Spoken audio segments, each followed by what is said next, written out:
میرے غوث پاک، بس انہی کی سیرت سے کچھ باتیں آپ کے بیچ رکھ کے میں بات ختم کر لوں گا۔ میرے سرکار غوث پاک کی سیرت دیکھیے، آج اپنے حالات کا جائزہ لیں۔ 11ویں شریف کا لنگر ہوتا ہے، لڑ جاتے ہیں پلیٹوں کے چکر میں، میری تو نے پلیٹ ہی توڑ ڈالی۔ ہاں، بانٹنے والے کے کپڑے نوچ لیتے ہیں، ارے میں پکا 11ویں والا ہوں بھائی۔ یہ ہماری قوم کا مزاج ہے، حلوہ بنے تو سب سے آگے، زردہ بنے تو سب سے آگے۔ حلوے تو کھائے گا تو سیرت کون سیکھے گا، زردے تو کھائے گا تو سیرت کون سیکھے گا۔ ہاں، میرے سرکار غوث پاک کا کردار دیکھو، اللہ اکبر۔ سرکار غوث پاک کے دور میں گویا تھا جس کی آواز بڑی اچھی تھی، اتنی اچھی آواز تھی کہ لوگ اس کو گانا سننے کے لیے بلایا کرتے تھے، وہ گانے گایا کرتا تھا۔ لیکن اب سنو اللہ والوں کے کام کیا ہوتے ہیں، سننا ذرا غور سے اس بات کو، شاید کہ اتر جائے تیرے دل میں میری بات۔ انہوں نے غوث پاک کے دور میں جب اس نے گانا شروع کیا نا، میرے غوث پاک فرماتے ہیں سن تیری بڑی اچھی آواز ہے، گانے نہ گایا کر، اس سے اللہ ناراض ہوتا ہے، کچھ اور نعت پڑھ لیا کر۔ وہ کہنے لگا یار دیکھو تو عبدالقادر کو میری کمائی سے جلن ہوتا ہے، میری شہرت سے جلتے ہیں۔ اللہ اکبر، غوث پاک کو اور چوراہے پہ کھڑے ہو کے برائیاں کرنے لگا۔ آج بھی کچھ لوگ ہوتے ہیں نا، ان سے کہہ دو کہ صاحب یہ کام نہ کرو تو کہتے ہیں نہیں جی تم تو میری برائی مجھ سے جلتے ہو، میری ترقی سے جلتے ہو۔ اللہ اکبر، ایسے ہی اس نے جواب دیا۔ وقت گزرتا گیا، لوگوں میں اس کی بڑی مقبولیت ہوئی، وہ پیسے کما کے لاتا تھا، گھر والے کھانا کھلا دیتے تھے، لاتا تھا کھلا دیتے تھے۔ لیکن یاد رکھو ہر چیز کی ایک عمر ہوتی ہے، اور صاحب کبھی یہ سوچ کے گناہ نہ کیا کرو کہ بڑھاپا آئے گا تو توبہ کر لیں گے، ابھی تو جوانی ہے، ابھی تو دیکھا ہی کیا ہے۔ نہیں جی، عمر کے کسی بھی حصے میں موت آ سکتی ہے۔ قسمت والے ہوتے ہیں جنہیں بڑھاپا ہاتھ آ جاتا ہے۔ اب تو دیکھا کہ سفید بالوں والے بستر پہ لیٹے رہتے ہیں، اور جوان لوگوں کے جنازے گھروں سے ہم نے اٹھتے دیکھے ہیں۔ یار موت کی تیاری کر لو، موت کی تیاری کر لو، اللہ کے بندو موت کو دور نہ جانو۔ موت ہمارا پیچھا کر رہی ہے، ہم موت سے بھاگ رہے ہیں لیکن موت ہمارے پیچھے ہے، ایک دن آ کے ہمیں پکڑ لے گی۔ اللہ اکبر، سرکار غوث پاک فرماتے ہیں سن تو توبہ کر لے۔ اس نے کہا نہیں تم جلتے ہو میری ترقی سے۔ وقت بدلا، گلے میں اب اس کے بڑھاپے کے اثر آئے، آواز دبنے لگی، لوگوں نے اس کو بلانا شروع کر دیا۔ لوگوں نے جب اس کو بلانا شروع بند کر دیا، جب آواز ختم ہوئی لوگوں نے بلانا بند کیا، پیسہ ختم ہوا،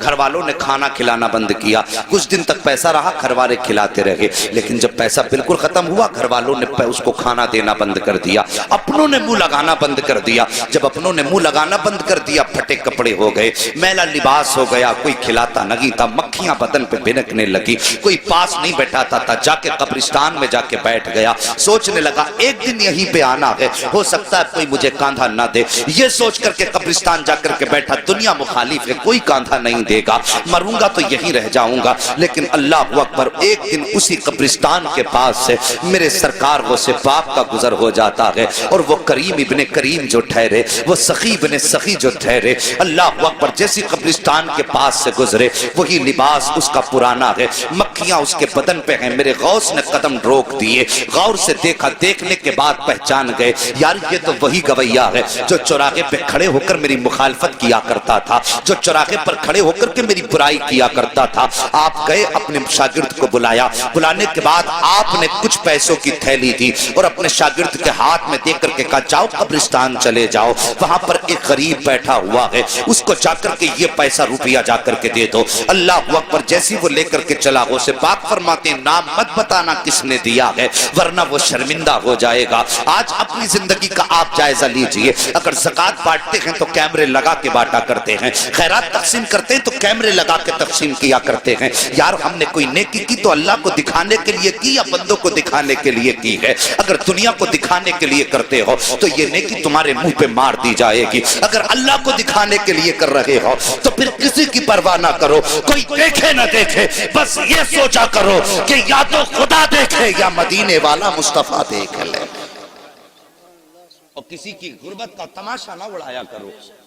آج لائنیں لگتی ہیں، رمضان کا مہینہ آئے گا، خیرات بانٹیں گے دولت والے، اعلان کریں گے اس کی طرف سے کمبل بٹ رہے ہیں، وہ غریب جا کے بیٹھ جاتے ہیں۔ شرم نہیں آتی؟ انتظار کراتے ہو، آگے بڑھو، وقت بہت کم ہے ساقب۔ میں کہتا ہوں کوئی بھی کام کرنا ہو اللہ کی رضا کے لیے کیا کرو، ہمیں مرنا ہے، بس یہ یاد رکھو، ہمیں حسنین کے نانا کو منہ دکھانا ہے۔ مولا علی کا بھی سامنا کرنا ہے، صاحب ان کا سامنا کرنا ہے، کس منہ سے سامنا کرنا یہ تجھے اور مجھے سوچنا پڑے گا۔ سرکار غوث پاک فرماتے ہیں جا کے اسے بتانا مت کس نے دیا ہے۔ یہ آیا مرید لے کر کے، آنے کے بعد قبرستان میں اسی غریب کے ہاتھ میں جا کے جب تھیلی رکھی نا، اس نے یوں چہرہ اٹھایا اور دیکھ کے آنکھوں میں آنسو آ گئے، کہنے لگا یار یہ تو بتا دے، پورے شہر کے اندر کسی نے مجھے منہ تک نہیں لگایا، کوئی مجھے ایک وقت کا کھانا دینے تیار نہیں ہے، یہ بتا یہ اتنا احسان کس نے کر دیا ہے؟ کون ہے اتنا مہربان جو مجھ سے اتنا پیار کرتا ہے؟ شاگرد کہتا ہے مجھے دینے کا حکم ہے، بتانے کا حکم نہیں دیا گیا ہے۔ یہ کہہ کے شاگرد جب چلنے لگا، اس نے کہا ٹھہر مجھے پتا ہے۔ اللہ اکبر، جیسی وہ واپس آیا ہے، وہ مرید شاگرد آ گیا، سرکار غوث پاک پڑھانے میں مصروف ہیں۔ جب واپس آیا تو آ کر کے وہی فقیر بھکاری دروازے پہ کھڑا ہو گیا۔ میرے غوث اپنی جگہ سے اٹھ کے کھڑے ہو گئے، ہاں یہ آئینہ ہے آج کے پیروں کے لیے جن کے پاس غریبوں سے ملنے کا ٹائم نہیں ہوتا ہے، ان پیروں کے لیے جو امیروں کے یہاں پہ صبح و شام گزارا کرتے ہیں، غریب دروازے پہ آئے تو اسے ٹائم دے کے ٹال دیا کرتے ہیں، تجھے جمعرات میں آنا، تجھے پیر میں آنا ہے، امیر آ جائے تو آئیے استقبال کیا جاتا ہے۔ یار شرم کرو، تم کتنے بھی بڑے پیر ہو جاؤ، غوث پاک سے بڑے پیر نہیں ہو سکتے ہو۔ اخلاق دیکھو میرے غوث پاک کا، جیسے یہ غریب دروازے پر آیا ہے، آ کر کے میرے غوث نے دیکھا کھڑا ہے، اٹھ کے اپنی جگہ سے کھڑے ہو گئے اور فرماتے بتا اب بھی کچھ کمی رہ گئی ہے؟ اتنا سندا تھا، آنکھوں میں آنسو آئے، ہچکی بھر کے رونا شروع کر دیتا ہے۔ میرے غوث اپنی جگہ سے چلے ہیں، چلنے کے بعد اس کے پاس جا کے کھڑے ہو گئے۔ وہ کہتا ہے کہ سرکار میں تو یہ سوچ رہا تھا، ساری زندگی میں نے آپ کی مخالفت چوراہوں پر کی ہے، ساری زندگی میں نے چوراہوں پہ کھڑے ہو کے آپ کی برائی کی ہے، میں یہ سمجھتا تھا میرا دشمن اگر یہاں پہ کوئی سب سے بڑا ہے تو وہ آپ ہیں، لیکن میں سمجھ نہیں پایا تھا آپ اتنے بڑے سخی ہو، اتنے بڑے کریم ہو کہ میں یہ سمجھ نہیں پا رہا ہوں کہ آپ نے میری اتنی بڑی بڑی خطائیں معاف کر دی ہیں۔ اتنا سننا تھا۔ میرے غوث مسکرا کے کہتے ہیں بتا اور بھی کچھ چاہیے؟ اس نے کہا سرکار مجھے یاد ہے ایک بار جوانی میں مجھ سے کہا تھا کہ توبہ کر لے خدا راضی ہو جائے گا، میں نے آپ کی نہیں مانی تھی، اب بس اتنا بتائیے کیا آج توبہ کروں گا تو کیا میرے گناہ معاف ہو جائیں گے؟ میرے غوث مسکراتے ہیں اور کہتے ہیں لا ہاتھ بڑھا دے، ہاتھ میں ہاتھ دے دے، صرف توبہ سے گناہ کی معاف نہیں ہوں گے بلکہ اللہ تجھے محبوب بھی بنا لے گا۔ اس نے اتنا سنا ہے، تڑپ کے کہتا ہے سرکار کیا اتنا بڑا کرم بھی ہو سکتا ہے؟ میرے غوث کہتے ہیں ہاتھ بڑھا دے، توبہ کرنا تیرا کام ہے اور تجھ کو ولی بنا دینا یہ عبد القادر جیلانی کا۔ نعرہ تکبیر، نعرہ رسالت، علماء اہل سنت، مسلک اعلی حضرت، جشن غوث الورا، نعرہ تکبیر، نعرہ رسالت۔ ہاں صاحب، انہوں نے تو رات دن کی برائی کرنے والوں کو معاف کر دیا، اب اپنے گریبان میں جھانک کے ذرا دیکھیے، اگر چوراہے پہ باپ بیٹے کو ڈانٹ دینا تو بیٹا کہتا ہے تم نے میری بے عزتی کر دی، اور پھر کئی دن تک باپ سے نہیں بولتا ہے۔ ہم نے تو بھائیوں کے بیچ ایسی دیواریں دیکھی ہیں یار، بھائی ہوتا ہے، اللہ کی قسم بھائی وہ نعمت ہے جس دن یہ چلا جائے گا نا اس دن اس کی قدر معلوم ہوگی۔ اور تمہیں پتا کیا ہے بھائی کیا ہوتا ہے؟ اگر بھائی کی قدر جاننی ہے تو کوئی پوچھے میرے حسین سے کربلا کے میدان میں جب غازی عباس کی شہادت ہوئی تھی، میرے حسین نے یوں ہاتھ رکھ کے کہا تھا آج حسین کی کمر ٹوٹ گئی ہے اور تجھے بھائی کی طاقت کا اندازہ نہیں ہے، آج بھائی کے خلاف کھڑا ہوا ہے۔ صاحب کب تک لڑو گے، کب تک لڑتے رہو گے؟ ہم نے تو اپنوں کو معاف کرنا نہیں سیکھا، انہوں نے تو دشمنوں کو بھی سینے سے لگایا ہے، پھر کیسے کہتے ہو غوث کا دامن نہیں چھوڑیں گے؟ اللہ اکبر، ہم نے یہاں تک دیکھا ہے حضرت جی، یہاں تک دیکھا ہے کہ بھائیوں کے اختلاف اتنے بڑھ جاتے ہیں کہ گھر کے اندر فنکشن ہوتا، ایک بھائی کے گھر میں فنکشن ہے، دوسرا بھائی دروازہ بند کر کے بیٹھا ہے، بھائی کے بچے پوچھ کے کہتے ہیں ابا بتائیے کیا چچا ہمیں منانے کے لیے آئیں گے؟ باپ کے بچے منہ زبان پہ ان بچوں کے لیے کوئی جواب نہیں ہوتا ہے، وہ سوچتا ہے ہاں کہتا ہوں اور بھائی نہ آیا تو بچوں کو کیا منہ دکھاؤں گا، اور اگر نہ کہتا ہوں تو بھائی بچے کہیں گے ابا جی آپ کے دل میں کوئی کمی ہے، مگر جب باپ پوچھتا کہ بچے پوچھتے ہیں بھائی آئے گا تو باپ ٹال دیا کرتا ہے۔ اور یار تمہارے بچے جب خوشیاں مناتے ہیں، تمہارے بھائیوں کی ناراضی کا نتیجہ یہ ہوتا ہے کہ تمہارے دروازے پر ایک کتا بھی چوڑے چمار بھی کھا کے چلے جاتے ہیں، اگر تمہارے دروازے پہ نہیں آیا تو اپنا بھائی نہیں آیا ہے۔ تم نے گاؤں کے پردھان کو منانے کے لیے، اپنے گھر لانے کے لیے اپنے پیر کی جوتیاں تک توڑ ڈالی ہیں، اگر نہیں پہنچے ہو تو بھائی کے دروازے تک نہیں پہنچے ہو، ایک بار اس کے دروازے پہ اگر چلے جاتے اور جا کے اتنا کہہ دیتے بھائی مجھ سے غلطی ہو گئی ہے، اللہ کی قسم کھا کے کہتا ہوں جہاں یہ دنیا کے دولت والے تم سے 70 چکر لگواتے ہیں، یہ تیرا اپنا بھائی ہے، ایک بار دروازہ تو کھٹکھٹا کے دیکھ لیتا، اور تو نے کتنی بھی بڑی اس بھائی کے خلاف سازش کی تھی، ایک بار اتنا کہہ دیتا کہ بھائی خطا ہو گئی ہے، پھر اس کی آنکھوں میں دیکھتا ماں کی ممتا بھی نظر آتی، باپ کی شفقتیں بھی دکھائی دیتی، خاندان کی محبتیں بھی دکھائی دیتی، اور خون کا ابال بھی دکھائی دیتا۔ وہ کہتا یار چھوڑ دے، جب تو دروازے پہ آ گیا ہے میں نے تجھے معاف کر دیا ہے، تم مجھے معاف کر دے۔ جب تمہاری یہ ملاقات ہوتی تم مدینے سے صدا آتی، اور دونوں بھائی ہو ایک دوسرے کو معاف کر کے تم نے مجھے خوش کر دیا ہے۔ جب یہ مدینے والا کہتا تو رب فرما دیتا جب تم نے مصطفیٰ کو خوش کر دیا کہ میں نے تم کو معافی کا پروانہ عطا فرما دیا۔ ہاں ہمیں تو جنت بھی اگر چاہیے، یا رسول اللہ زندہ آباد، ہمیں تو زندہ آباد، زندہ آباد۔ ہمیں تو جنت بھی وہ چاہیے جو مولوی 100 روپے لے کے جنت بانٹ کے چلا جائے۔ جنت کے مولوی کے باپ کی ہے؟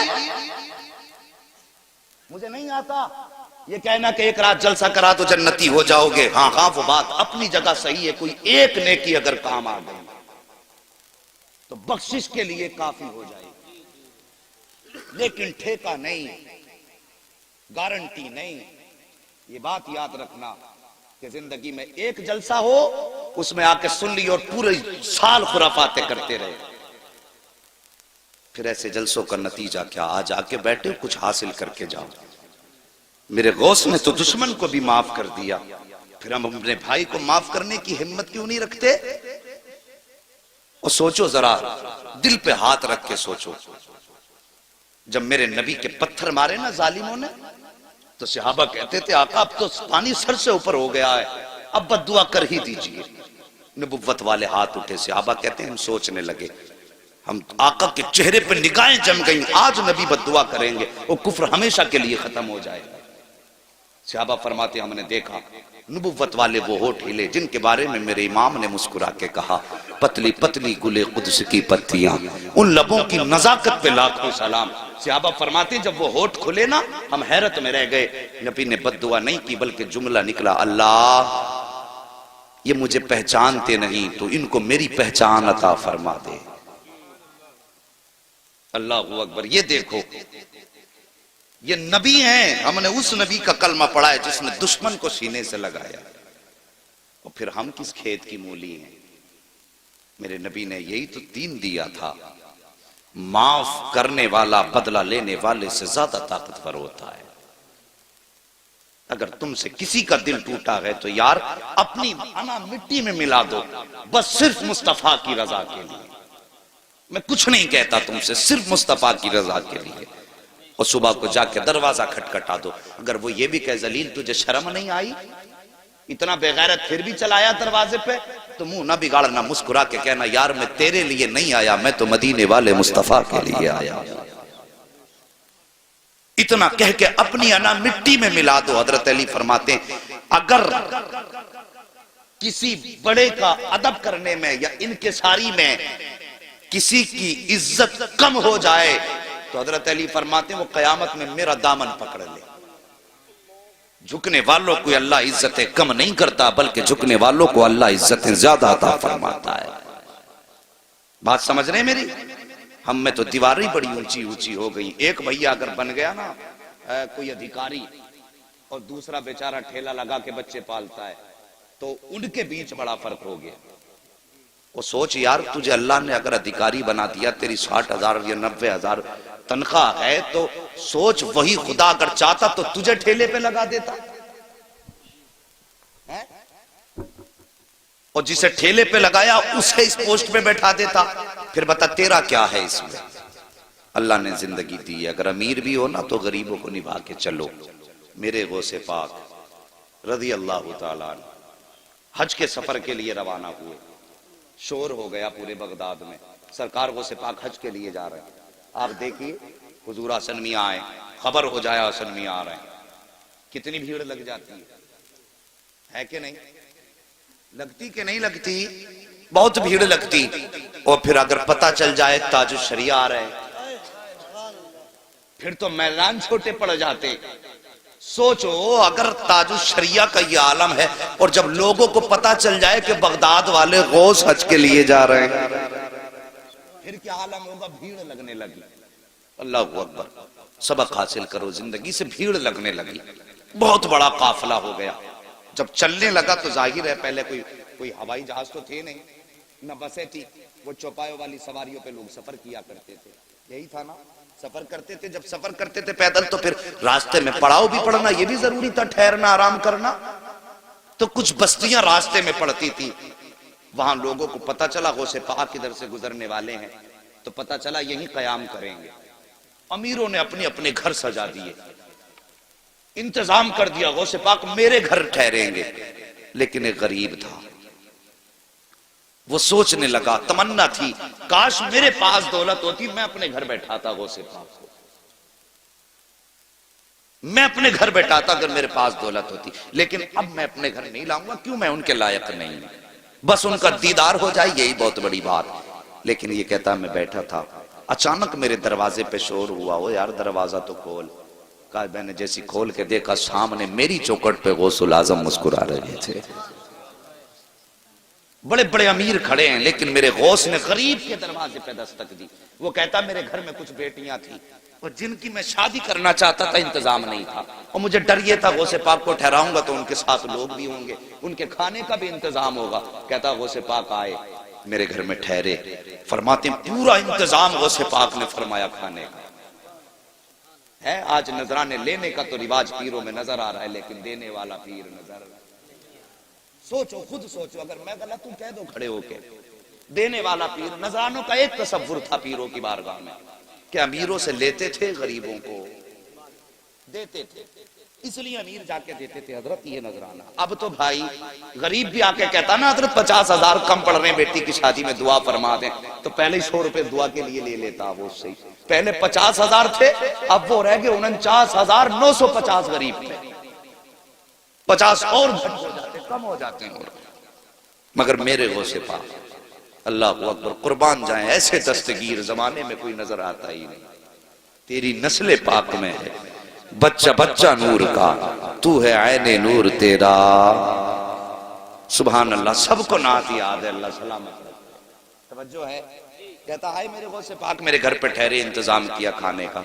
اور پھر وہ کہتا ہے لوگ آئے نا, نذرانہ دینے لگے حضرت کو, نذرانہ دینے لگے. کہنے لگا انتظام سارا غوث پاک کا تھا, لیکن میری بستی میں میرا چرچا ہو گیا, لو اس نے غوث پاک کے سارے ساتھیوں کے کھانے کا انتظام کیا. کہنے لگا دیکھو کام ان کا تھا, نام میرا ہو گیا. اللہ اکبر. کہتا ہے جب سارے لوگ کھا چکے, رات گزاری, صبح چلنے لگے, میرے غوث نے مجھے بلایا اور بلا کے فرمایا ذرا قریب آ, اور سینے سے لگا کے کان میں کہنے لگے بیٹیاں جوان ہیں, انتظام نہیں ہے شادی کا. بس اتنا کہا تھا, غوث پاک پہ جتنا بھی نذرانہ مریدوں نے دیا تھا وہ سب اٹھا کے میری گود میں ڈالا اور فرمایا جا جا بچیوں کا انتظام فرما دے. وہ کہتا ہے بظاہر تو تھوڑا تھا, لیکن اللہ نے اتنی برکتیں دی کہ میری بچیوں کی بھی شادی ہو گئی اور نسلوں کے گزارے بھی ہونے لگے. اللہ اکبر. کون دیتا ہے دینے کو منہ چاہیے, دینے والا ہے سچا.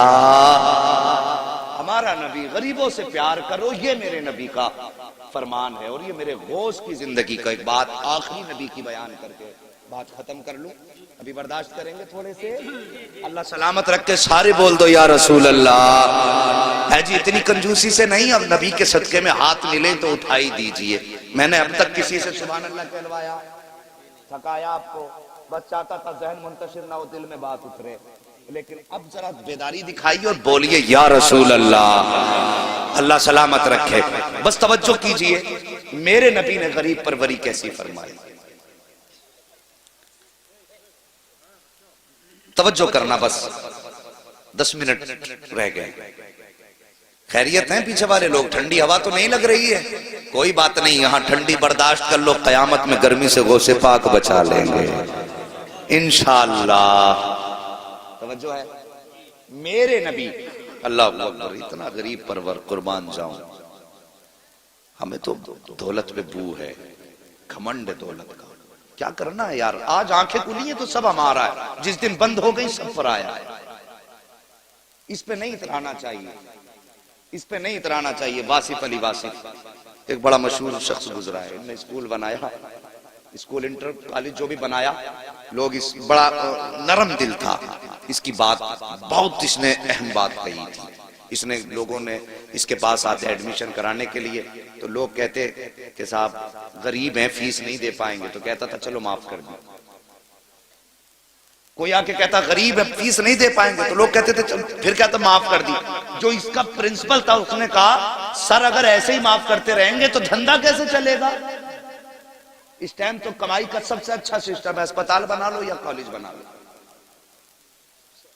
سب سے تیز امیر ہونے والا سسٹم, کالج بنا لو یا اسپتال بنا لو, کوئی فیس نہیں. کتنا لے لیں کتنا دے دیں کچھ پتا نہیں ہے. توجہ ہے.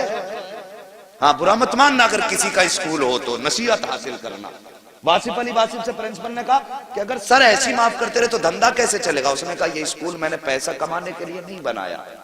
کہا پھر, کہا میں نے یہ جو لوگ بھیجے ہیں فری کیے ہیں, اس لیے نہیں کہ یہ لوگ میرے اسکول کو پیسہ دیں, بلکہ اس نے کہا تھا میں اس لیے فیس معاف کر رہا ہوں تاکہ یہ لوگ میرے جنازے میں شامل ہو جائیں. یاد رکھنا اس بات, بہت بڑی بات اس نے کہی تھی. یہ میں اپنے جنازے کی بھیڑ بڑھا رہا ہوں, کوئی مہربانی نہیں کر رہا ہوں, جنازے کی بھیڑ بڑھا رہا ہوں. پتہ چلا اچھے عمل کرو گے تو بھیڑ اچھی ہوگی. لیکن یہ بھی ہوتا ہے, پدھان مرے تھے, کتا مرا پدھان کا تو پورا گاؤں تھا, پدھان مرے تو آدھا بھی گاؤں نہیں تھا, اس لیے کہ وہاں تو پدھان کو منہ دکھانے گئے تھے. اب جب پدھان ہی مر گئے تو پھر کسے منہ دکھانے جاتے. سمجھ رہے نا میری بات. یہ محاورہ ہے, اگر کوئی برادری یہاں پدھانوں کی ہو تو برا مت ماننا کہ مولوی ہمیں کہہ گیا ہے جی. بس سمجھانا چاہتا ہوں کہ جب تک آنکھیں کھلی ہیں تب تک ہمارا ہے, آنکھیں بند ہوئی تو سب پر آیا, سب پر آیا. آؤ رب کے قریب ہو جاؤ, اپنے مصطفیٰ کے قریب ہو جاؤ. یہ زندگی کا سب سے اہم مشغلہ ہے کہ ہم مصطفیٰ کے قریب ہو جائیں. ہم تو غریب رشتہ داروں کو اپنانے سے انکار کر دیتے. اگر کہا جائے کہ یار تجھے اللہ نے اتنی دولت دی ہے, تیری بہن غریب ہے, اسی کی بیٹی لے آ گھر میں مدد کر دے اس کی, تو کہتا ہے کہ یار مدد کر تو دی, 4 لاکھ دے رہا ہوں. اور ظالم تیرے 4 لاکھ سے کیا مدد ہو جائے گی. اللہ نے تجھے دولت دی ہے, چلا جا بہن کے دروازے پہ, جھولی پھیلا کے کہہ دے بہن اپنی بیٹی میری جھولی میں ڈال دے. اللہ کی قسم کھا کے کہتا ہوں خالی ہاتھ بہن کی بیٹی بھی آ کے لائے گا, میں یہ نہیں جانتا دنیا کیا کہے گی, تیرے برادری والے کیا کہیں گے, گاؤں والے کیا کہیں گے, یہ کچھ بھی کہیں, لیکن خدا کی قسم تو گھر بعد میں آئے گا, مدینے والے کا سلام تیرے نام پہلے آ چکا ہے. یہ کیا کرو. ہم تو غریبوں کو اپناتے ہی نہیں. فتح مکہ ہوا, میرے نبی مکہ شریف میں تشریف لائے. توجہ ہے, مکہ میں تشریف لائے. حضرت ام ہانی میرے نبی کی چچا زاد بہن, حضرت علی کی سگی بہن, حضرت ام سارے بولو ام ہانی, جن کے گھر سے نبی معراج میں گئے. آقا کریم ہجرت سے پہلے انہی کے گھر آ کے بستر پہ لیٹ جایا کرتے تھے. پسینہ آتا تھا نا تو حضرت ام ہانی بوتل میں بھرتی تھی, شیشیوں میں. بچے کہتے تھے امی کیا کر رہی ہو, بچے کہتے تھے پوجا کرتے تھے کیا ہے یہ, کہا مصطفیٰ کے بدن کی خوشبو اکٹھا کر رہے ہیں. اللہ اکبر. ان کے ہاں مصطفیٰ بیٹھا کرتے تھے. ہجرت کر گئے, شوہر نے چھوڑ دیا, یہ مکے میں رہ گئی. میرے نبی ہجرت کر کے مدینہ چلے گئے. فتح مکہ ہوا, ہزاروں کی تعداد میں آج لشکر مصطفیٰ کے ساتھ. جب مکے میں سرکار داخل ہوئے نا تو سر اتنا جھکا تھا کہ آپ کی پیشانی اونٹ کی کوہان پر لگ رہی تھی, اتنا سر جھکا تھا. ہمیں تو گھمنڈ اتنا آ جاتا ہے, ذرا سی منبریا کیا بن گئی, پوری دنیا کو سر پہ لیے گھوم رہی. ہاں پوری دنیا کا بادشاہ میرا نبی ہے.